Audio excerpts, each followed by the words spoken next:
So there are a lot of people hurting in this country right now. A lot of people uttering the same phrase. It doesn't matter. There's no reason to try. The outcome is already predicted. When it comes to people, working class people, put their entire life savings into a company. Little business they start. They have plans to do better. They don't have that business anymore. They worked hard. They were doing really well. Then came this pandemic. And they got nothing. They can't find a job because no one's hiring. People who busted their ass at work, working for another company, letting that company use their body as a tool until it was nothing but brittle and broken. And they still showed up. They lost their job too. And they think, well, maybe if I just apply, maybe I try different places I haven't tried before. But ultimately they know they're not going to find a job. Not right now. They look at their stuff. They say, what can I sell? What can I do to provide for my family right now? But ultimately they know it doesn't matter. Rent's going to come due. Electric. Food. All of that stuff. They're not going to have the money. And it doesn't matter what they do right now. Because there's nothing they can do to make it better. There's stuff that they maybe can do to fend it off for a little while. But unless some major thing happens, it's not going to matter. It's going to stay that way for the foreseeable future. And it's going to be rough. There's other people in our country right now who just saw someone in their own community be murdered in broad daylight while he was calling out for his dead mama. Murdered. And we've all seen the video. It's actually disgusting how much we've seen that video.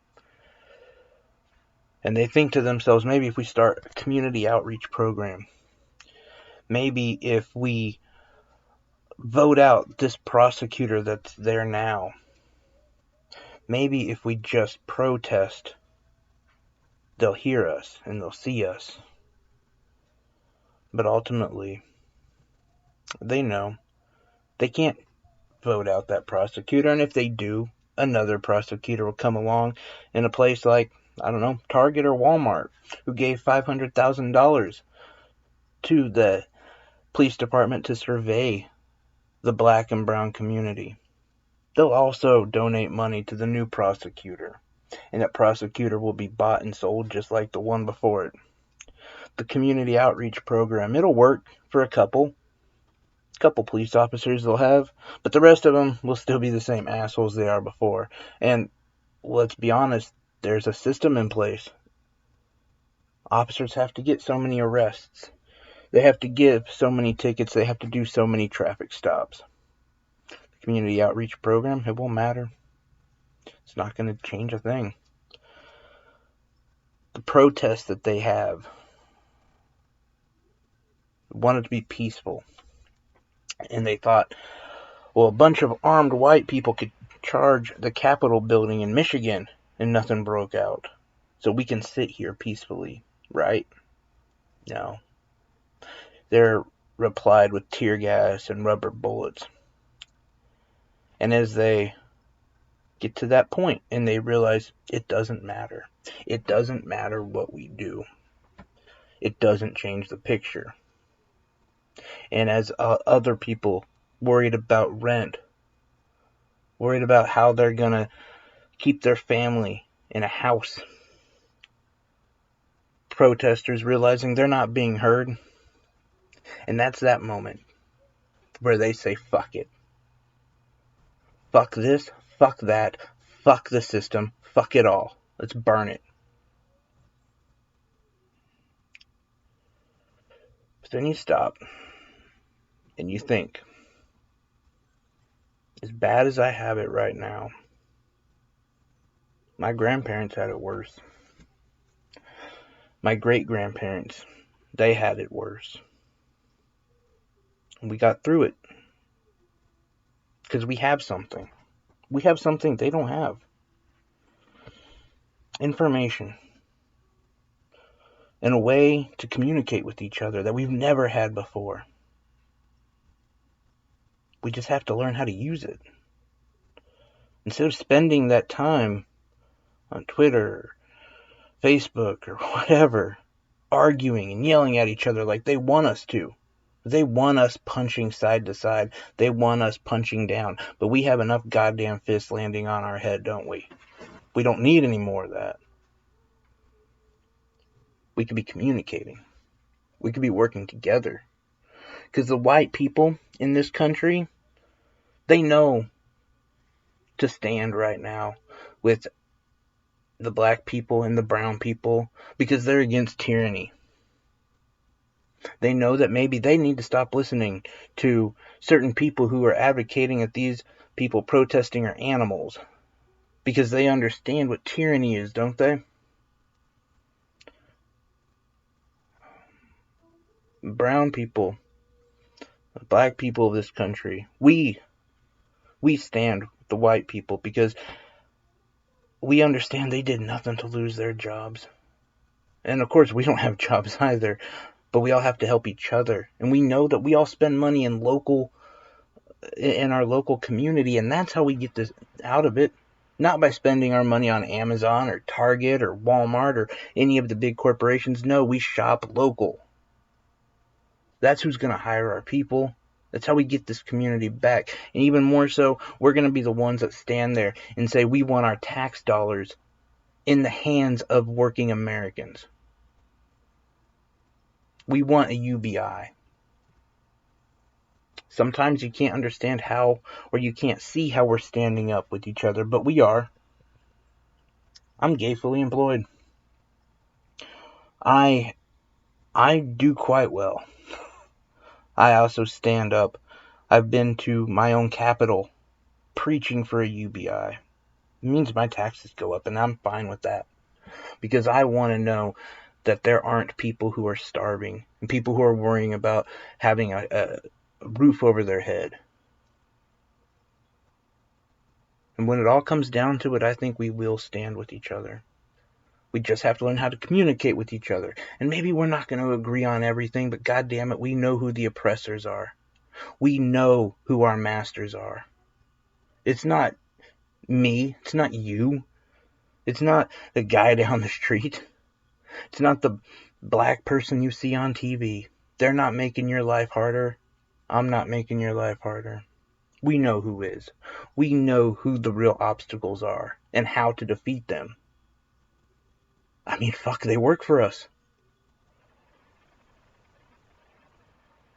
It's a police officer or it's Wall Street. At this point, yeah, Wall Street. We own Wall Street. We've bailed them out twice now. The Fed is pumping in $1 trillion a day. Where do you think they're getting that money? That's our goddamn money. The Fed doesn't just create money. I mean, they do. Yes, in practicality sense, they do. But what does that do to other money? To circulating money? And if that money that they pump into Wall Street is not meant for circulation, then what does that do to that money? Simple. They have to pay it back, or they're devaluing the dollar. Either way, it's hurting our bottom line.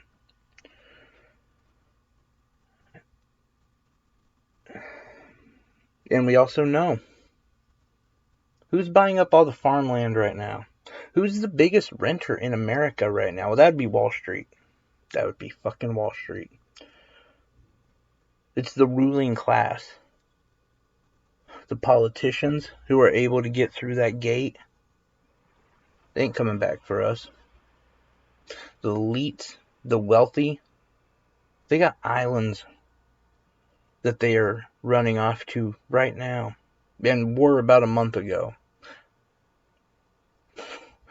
We've looked at some of the articles and laughed as we saw things like a real problem for the ultra-rich is how to get to their yacht without having to touch the diseased masses. That's a real fucking article in Bloomberg magazine. How to avoid the diseased masses. That's how we're looked at. Now, who's your oppressor? You fucking know it. But meanwhile, if it's Fox News or CNN or MSNBC, they say, no, don't pay attention to them. Pay attention to the fellow working class member of your society. Rather it be black, brown, white, whatever. Look how they're the enemy. Look how they're hurting you. And while you're paying attention to them, we're going to fuck you in the ass. Because that's what they do. They mention when they're talking about the rioters, and they're making the rioters look like they're just uncontrolled people. And yeah, I support them, but I wish they would stop. Because it's easy for me to support them while they're not burning down my community. But you know what they're not reporting on? Do you know what I haven't seen Greg Gutfeld or Tucker Carlson talk about? They haven't talked about the fact that the prosecutor in this case has already said, we have reason to believe that the police officer did nothing against the law. The prosecutor. How many times do you see a prosecutor pretty much jump shark before they even get into the courtroom? Oh, but he's part of that system, isn't he? He gets paid by that system. Of course he's not going to do the right thing. He's going to protect that system. Again, brown people, white people, we know to stand with the black people in this situation because it is them now, it will be us soon, and it has been us. As a lot of white people on Facebook can tell you, cops kill white people far more, as far as numbers-wise, than they do any other race. Well, white people, you need to stand up for your own people, okay? That's one thing. Brown people don't even report it. They just throw us in ditches. But as Tucker, or I'm not trying to pick on Tucker Carlson, but as they are going after the rioters and the looters, and they support Donald Trump, who says, if they loot, we shoot. A very racist sentiment, by the way. They're not talking about that prosecutor. They're not talking about the coroner who released his autopsy that said that, no, he wasn't murdered. Or at least they have belief that it wasn't murdered. They said, no, he was intoxicated and had hypertension. Let me tell you something. My 62-year-old father, I guarantee you right now, has intoxication and hypertension. Am I rushing to go be with him right now? No. Because he had that 10 years ago, and he'll have that 10 years from now. He likes to drink, and yeah, he's on heart pills. That doesn't kill you like that. And by the way, the intoxication part, people are saying that from what they've seen of the coroner's report, it was marijuana. Those of us who smoke, no, he could have smoked last week. And either way, it's not going to kill you. But they're going to put that and say, look, he was doing something bad. He was intoxicated. And he had hypertension. A lot of us have hypertension, by the way. It's hard to prove that could be a killer at such a young age. But also, maybe a neck on your neck being compressed by a knee. Yeah, that might have something to do with it too. When you have all that going against you, yeah, you're gonna get pissed. But look, no matter what the problem is, because we're all hurting. Every single one of us. I didn't talk about the problems in the brown community. The fact that a lot of us, well, we want to be farmers. That land is being bought up quickly by Wall Street. We can't even get the loans anyway. And if we do, the interest rates are insane. Why? Because Wall Street wants us to fail. And the banks would rather have Wall Street in charge of that land. We can't even get that far because we're still locked in fucking cages at the border, aren't we? Yes, we are. And they keep moving that goalpost back to justify why they're doing that. To justify why they're allowing private detention centers to make $775 per person per day at the cost of the taxpayer. And they got the taxpayer to say, we should be locking them up. Fucking crazy. We have a lot of weight on our shoulder right now. And we all need to lift that weight together. And we need to stand united. The working class and the middle class. It's time we do the things that we need to do. And we work together to lift that weight off. To make real change in this country. And yes, we're not going to agree on everything. Let's have the conversation. Let's start changing it. Let's start working together against our enemy. So we're not each other's enemy. We're not keeping each other back. When it seems like Black Lives Matter is attacking you, understand that maybe it's the way you're hearing it. Maybe if you put yourself as an ally, you could see it in a different light. When a white person says they feel like they're losing their rights in this country, understand it's not because you're getting more rights. It's not about that. It's about the fact that if you actually look at it, and look, it's a hard one for me to see too, but we villainize religion, we villainize guns, we villainize hunting. And we do all of that, and we make them the butt of most of our jokes on things like TV and entertainment. That's what they're talking about. And we don't need to do that either. We all just need to communicate and work together. And once we can come together and to manage our resources, which are, yes, the fire department, the police department, Wall Street, most important, government. That's our resources. We just need to take control of it. And once we do, this whole thing changes. It's either that or we lose it all. Anyway, I hope you guys are having a good weekend. Stay safe. Take care of yourself.